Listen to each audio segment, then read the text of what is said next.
What's up, leather crafters? Karlova design here. It happened so yesterday all my lighters ran out of gas, so I decided I'd stop wasting money on those plastic thingies and get myself a Zippo. And of course I had to make a leather cover for it. So here is the pattern for you. The leather choice for this pattern is very important. I've tried in 3 different thicknesses and it turned out that only this kind of leather works properly. It's a little bit more than 1 mil. It's probably 1.3 or something, and it's a vegetable tan, so it has some body to it. I'd recommend using 1.2 millimeter thick veg, but not soft. It should be on the stiffer side. What I'm using is a Q10 bridle from Thoroughbred Leather, and it's one of my favorite leathers because it's really pleasant to work with. This is actually a 3rd prototype. The first one I made with 1.5 mil croton. Second one I made with 1 mil goatskin, and neither of them was good because 1.5 is too thick and the goatskin was way too soft, so it was kind of hanging. I was also naive enough to try and stamp my logo on the front panel, but it turned out when I put the cover on the Zippo, it kind of stretched to the point where it's no longer visible. We also have to take care of the edges of the so-called gusset, or that strip that goes around the lighter. We also have to make little notches on all the rounded corners. Find the gap between the holes and start stitching on the shorter side. That will be the lid cover. We have to stitch all the way around the lid and jump over the gap and stitch the body. And skipping a little bit forward, I should mention that 1.3 mil for this pattern is a little bit too tight, so you probably will have to experiment with the leather that you have on hand,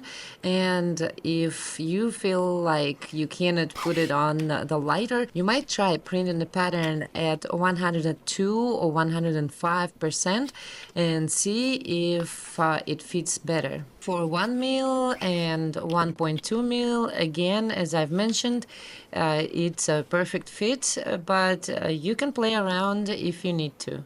So here we are going to jump over that gap. I am hiding the top thread below the gusset, but you can also use separate threads or stitch the top and the bottom parts separately, so you don't have to jump over it. As for the notches in the rounded corners, you just cut out tiny little triangles in between the holes on each of the rounded corner, but be very careful so you don't damage the stitching holes. And that's it. I've tried to record this part, but it came out completely out of focus. I've done this on quite a few of my previous videos. For example, I am doing it on the traffic cone video. Meanwhile, we are done with one side, and all we have to do now is stitch the other side, just the same way. I would say people with tiny fingers would have a serious advantage in making of this Zippo cover, because it gets a little bit uncomfortable in the end, but still it's pretty much doable for everyone, I believe. It's maybe just half an hour of cursing and crying, but nothing major.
And this is it. Now let's stretch it up a little bit and try to put the leather in it. Actually, it's not going to be easy in my case, but the leather has a little bit of stretch, which actually helps.